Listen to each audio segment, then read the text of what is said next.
Another Next Fest has come and gone with over 480 games listed in the horror tag. Lots of multiplayer games, lots of Unhomely games. While I enjoy both of these, I opted to only dabble a bit. There were just so many. I am an M.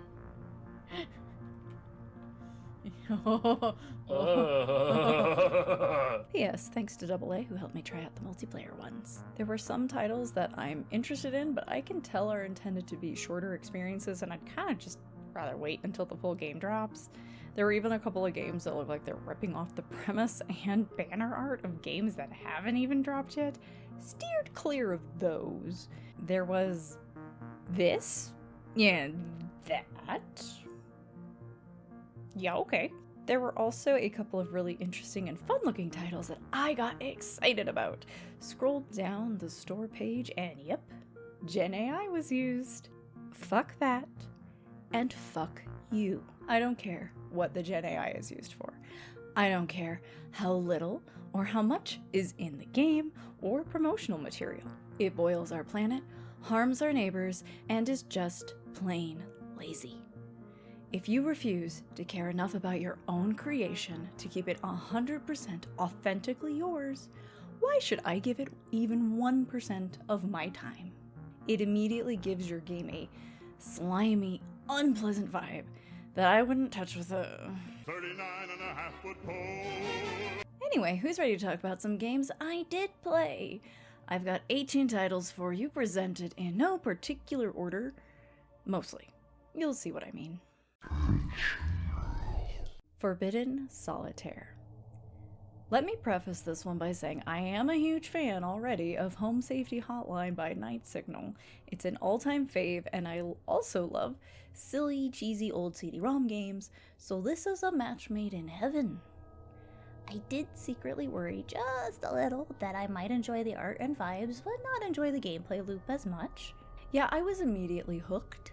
Absolutely addicted from moment one of flipping my cards. I cannot wait to get my hands on this. The puzzle fan part of my brain went brr. The campy horror part of my brain went brr. The color palette appreciation part of my brain went brr. It's not just style, the substance is real, and while the demo ends abruptly, I got a really solid feel for what to expect. Also, good on ya for having a proper content warning page linked and not just putting up a general catch-all screen. Shutter Story. Oh my goodness, I love the premise of this. Photos Haunted, the video game. It's a little more deep than that, obviously, but I really appreciate combining the Unhomely game formula with different sorts of hauntings. The images are all real and as is, or manipulated by hand by the devs, which is a huge plus in the current state of games, as we have already addressed. I liked the ambience. I liked that there was a story literally unfolding around us as we searched for proof of the supernatural on the computer.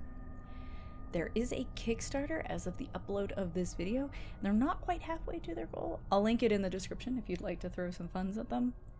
I felt pretty confident in my Anomaly searching abilities, only to discover I'd only clocked half of the hauntings present. I like that. I like learning to watch for more subtle details.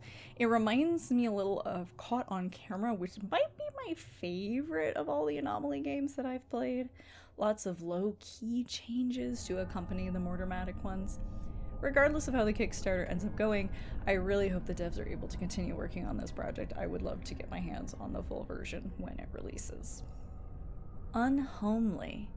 The setup to this game is odd, but still somehow believable, especially in a world where independent journalists are scraping by and the billionaire tech bros are hogging the spotlight. I'm into the overall visual style. If you've got a solid story, I'm not going to deny you the lo-fi. I had a tricky time actually playing the demo, unfortunately. Small things initially, like my backpack magically disappearing from my hands and reappearing in a room downstairs a few minutes later.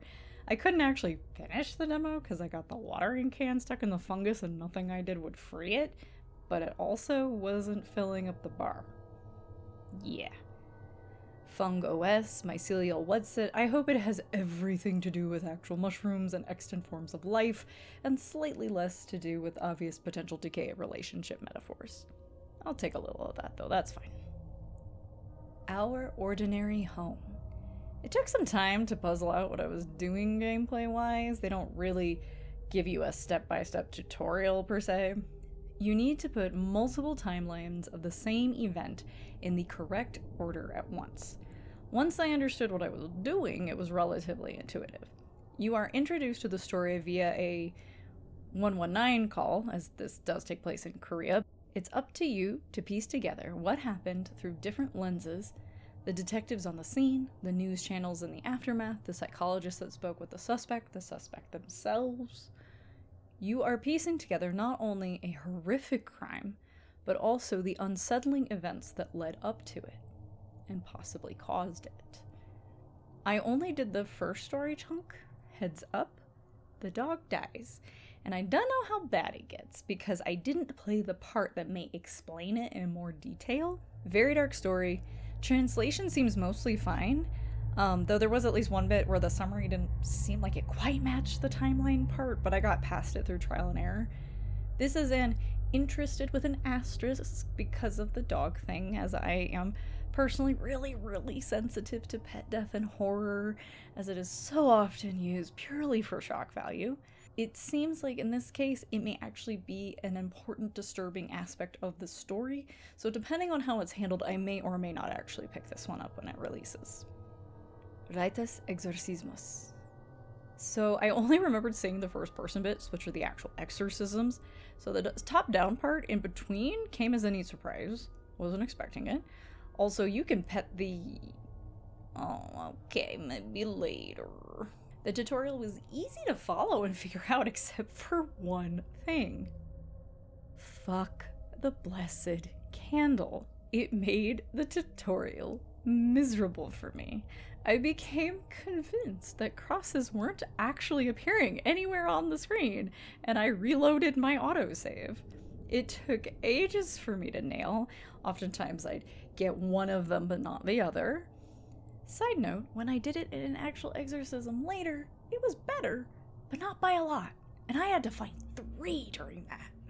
The rest of my experience was completely fine, though I will say the self-flagellation part actually made me a tad queasy, and I do not look forward to it as a repeated necessary mechanic. I played through the introduction and the first town, and while it didn't throw anything super unique at me as far as an exorcism/possession story might go, the art style absolutely carries it. Hoping there might be some less typical or obvious twists and turns to be taken in the story, but either way, I'm down to see what the full version entails. 3 verses. Okay, I'm cheating with this one because it's not horror, but I'd say it's kind of adjacent. It's surreal and weird and a dungeon crawler. Now, I haven't played the original 3 verses demo, but Kieran Loves You made me think of games like Nappletale, so I picked that scenario to play instead. I love the little tab organizer you can type important phrases into so you don't forget them, especially when you have bad short-term memory like me and have to trudge all the way back to an NPC to get their dialogue again. Appreciated the vibes with this one, the look, the originality. It was just fun to play. Parasite Mutant. I'm not always into this particular anime style, but I do make exceptions when I'm intrigued enough, say by a spiritual successor to my beloved Parasite Eve. Hurrah for controller support. Seems like a gimme, but trust me, as someone who's played a lot of horror games, it's never a gimme. I opted to leave the visual filters off. I didn't feel like it would add anything to the experience. And I love that I can change my power gauge color. I went with pink. One nitpick I have right off the bat is when the first tutorial popped up, it disappeared the moment I started moving. Like, it popped up to be like, use the stick to move. And I started moving, but I hadn't actually finished reading what the follow-up was on the screen. It just went away. And I was like, okay, I hope I didn't miss anything that I should know about with the movement. Okay. This caused me to freeze in place any other time a tutorial popped up, just in case the same thing happened, because I was worried I would miss out on important data. I'm not sure if it was supposed to do that, but it did it to me, so there you have it. The game is stylish, the music isn't mind-blowing, but it's fun.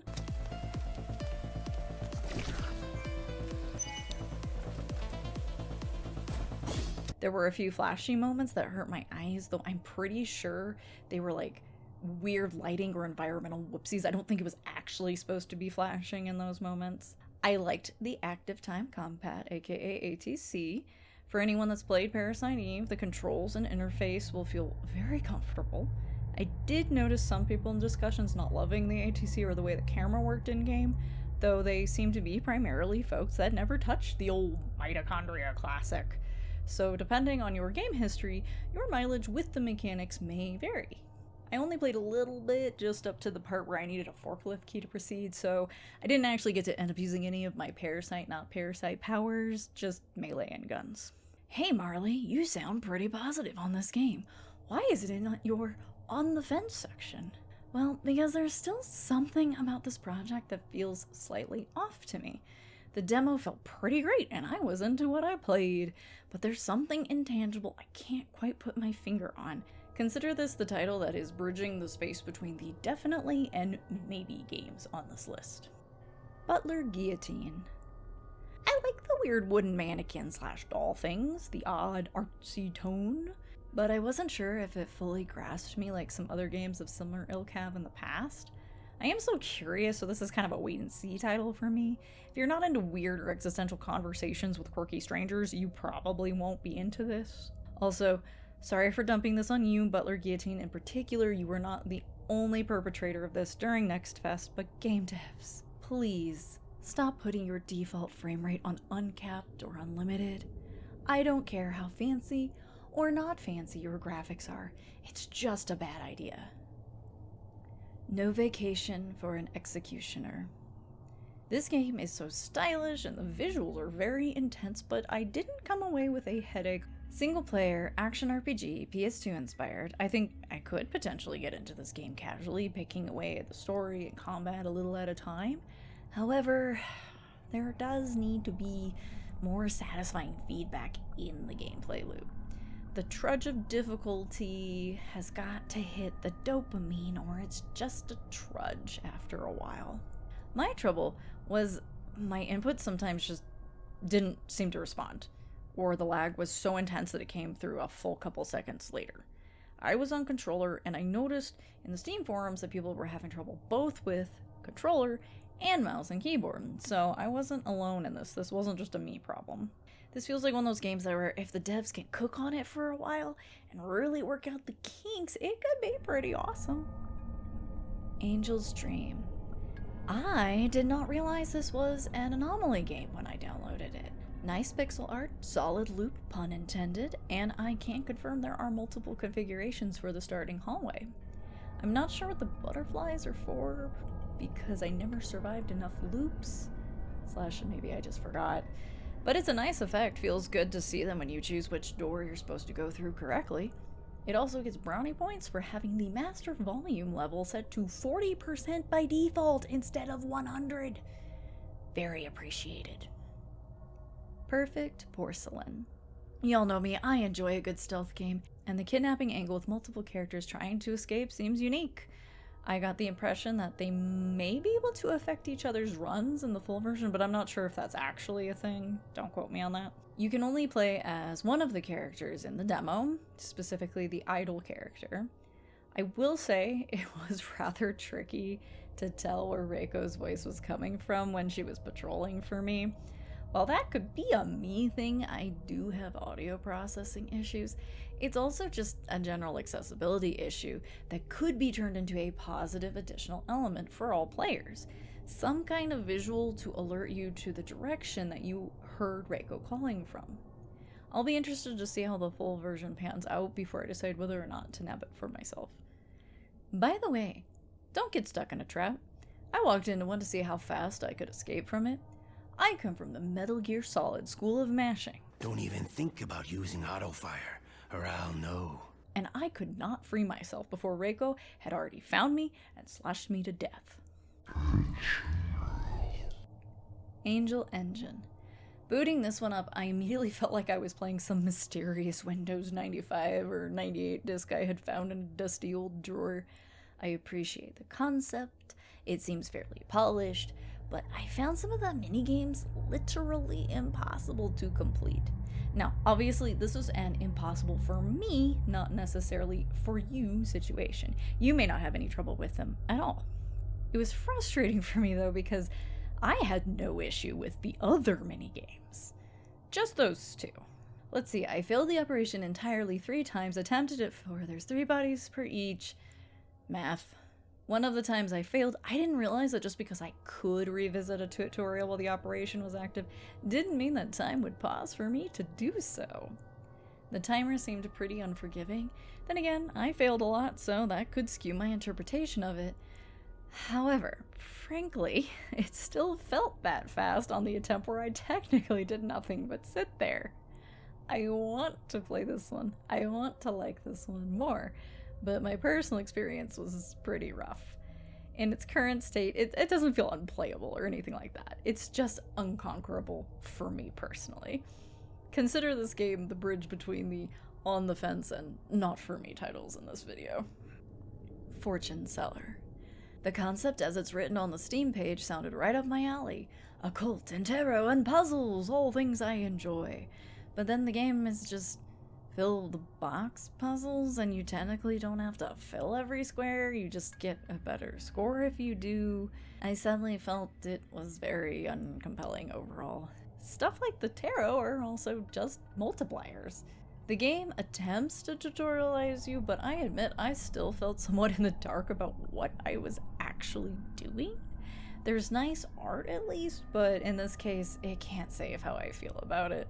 The first run I attempted, I thought I was doing a bang-up job, score off the chart, I'm getting it. Then suddenly I lost on the last day without really grasping why. Maybe I just missed something during the tutorial and I'm a dingus doofus that doesn't know what they're talking about. Did a second run and that went even worse, so I called it on this one. Mama's Sleeping Angels.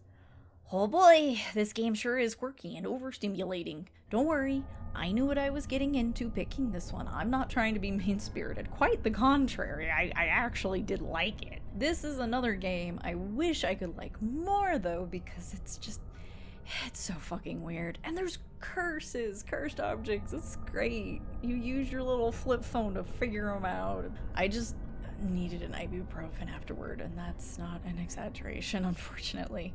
If you have a higher tolerance for these kinds of visuals, you'll be just fine. Didn't realize that this was a game you could play with friends, and that seems like an entertaining idea, honestly. There's a whole host party option. Some of the eccentricities were pretty endearing, like smooching this good boy for health. Wish I could handle playing it more to see what other wonders it has to offer, honestly.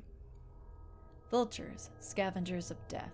Vultures is a turn-based survival horror game. Wait, I played this already? I have no memory of this place. Oh, wait, I do remember this. I wasn't very good at this. So this is turn-based survival horror inspired by the retro classics of ye old 90s and early 2000s. Definitely a game I would watch someone else play, maybe nab it to support the dev, but it's not for me. Winning facial hair though. Let's go Leopold. Dark Adelita. I admit it. I only played this so I had an excuse to talk about a clear labor of love from a tiny team in Mexico. I'm terrible at 2D action platformers. Like really bad. But this is the kind of game that makes me wish that I wasn't. Premise is simple, sweet, and honestly, I had fun with the bit I managed to play despite my lack of skill. By the way, if you're wondering what Adelita means, I encourage you to go do a quick search and educate yourself about the Adelitas and their role in the Mexican Revolution. Misguided Remastered. An Indonesian third-person horror game, let's go. First off, a quick search allowed me to find Misguided Never Back Home, which is a mobile horror title released a couple of years ago. So I think this is the devs attempting to port it to PC, hence the remastered. Upon loading up, I opted for medium graphics and the more bright option. Didn't see anything to change frame rate or toggle VSync, and unfortunately I experienced a lot of screen tearing. I tried turning the graphics down and it didn't help. Objects also had a tendency to pop in or out at rather short distances. As far as the behind the character camera goes, it was fine in the more open spaces, but when the space was tighter or more narrow, the camera had this tendency to do that thing where it zooms in and out repeatedly trying to find its bearing, which it was a bit off-putting. Let's talk about some good things. That initial shot gave me shades of Clock Tower 3 for a moment, then White Day, then the text started and I was like, oh, never mind. But then as the protagonist awakens, you see another girl. You start to wonder which of them actually wrote that note. And instead I felt like almost potential Whispering Corridors vibes. The game does attempt to create atmosphere, a shockingly uncommon trait amongst indie horror titles, and does an alright job of it, honestly. I really enjoyed the soundtrack that I heard.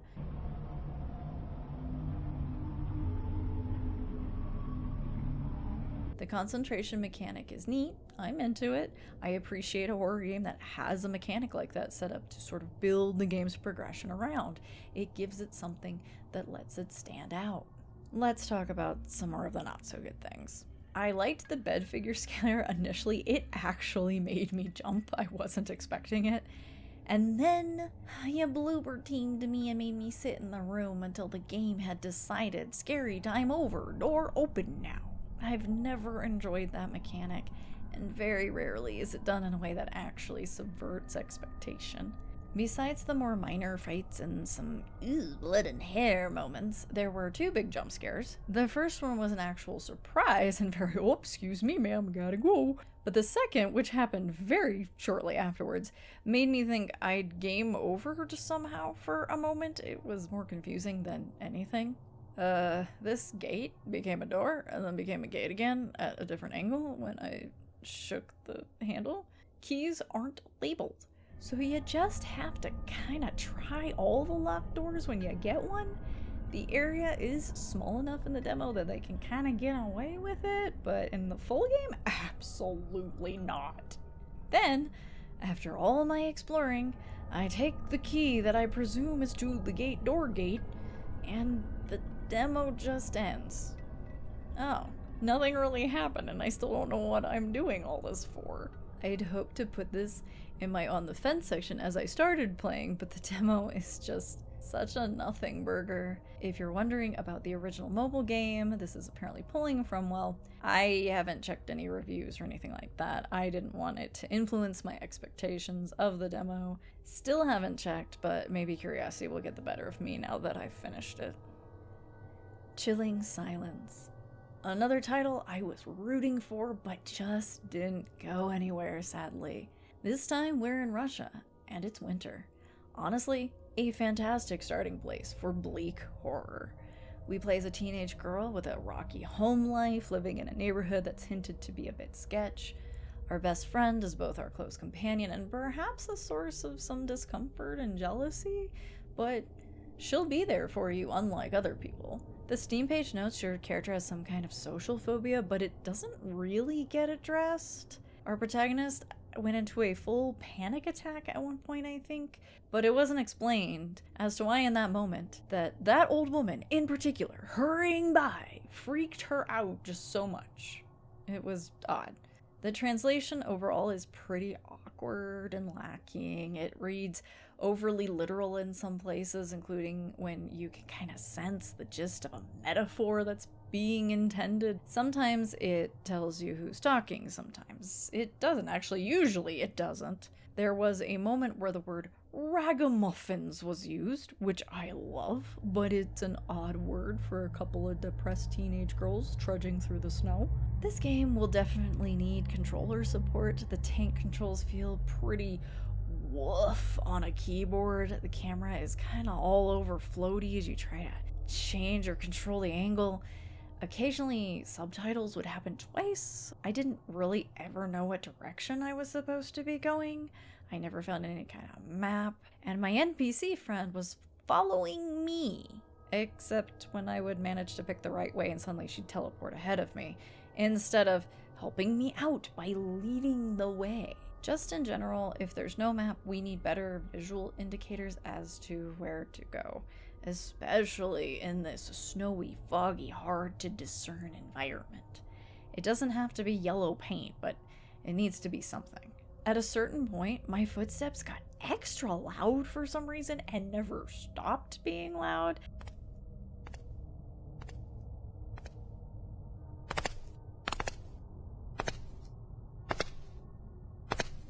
And it also seemed to coincide with my increased ability to kind of ice skate across the floor or ground versus running properly. Oh yeah, and there was a chase sequence where my character literally told me to go right, and right ended up being a dead end. I almost got, but Grandma couldn't handle this ex-DVD player's jukes. I don't miss it. The demo is literally walk to school, get chased by the grandma from the apartments for a moment, walk home.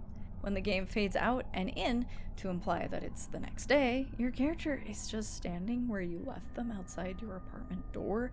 They aren't even turned around as if they had just come out of it. Okay, I guess I'll go back down all those stairs again.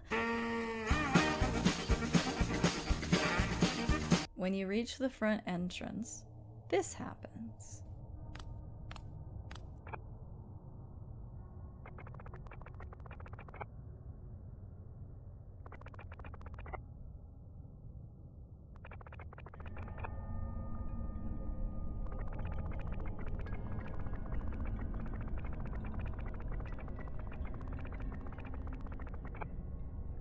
I couldn't highlight the bit of the screen that said quit no matter what I tried. I had to Alt F4 out of the demo.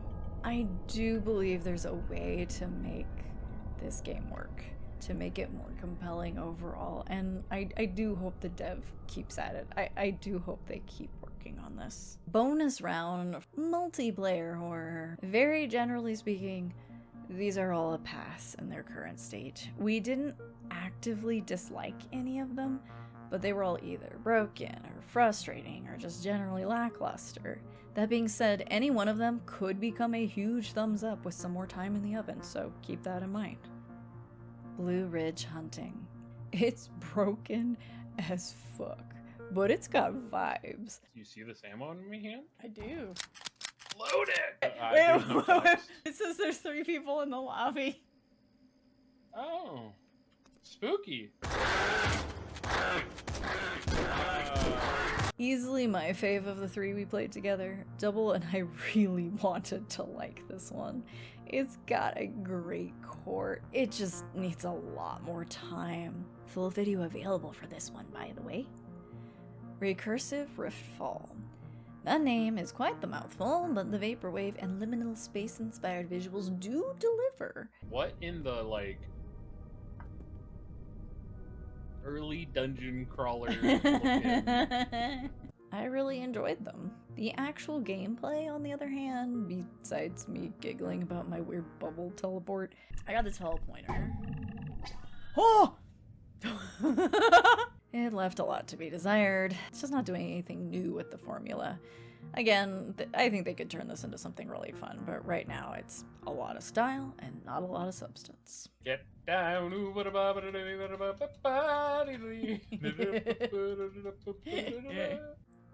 Pilgrim of Darkness. Oh shit, are we the monks of Solitaire?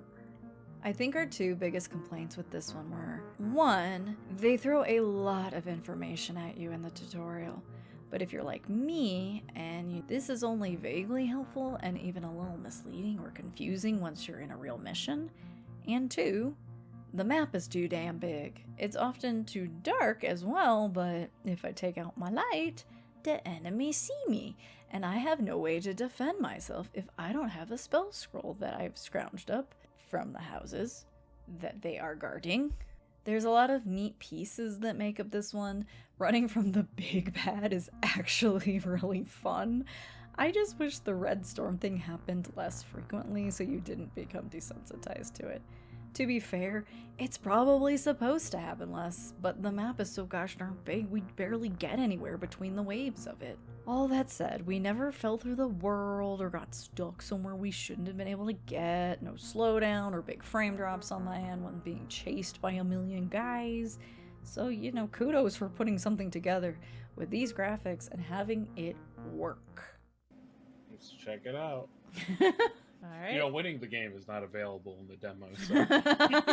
And there you have it. 18 of the over 480 horror demos from Next Fest February 2026, plus a few extra multiplayer funsies.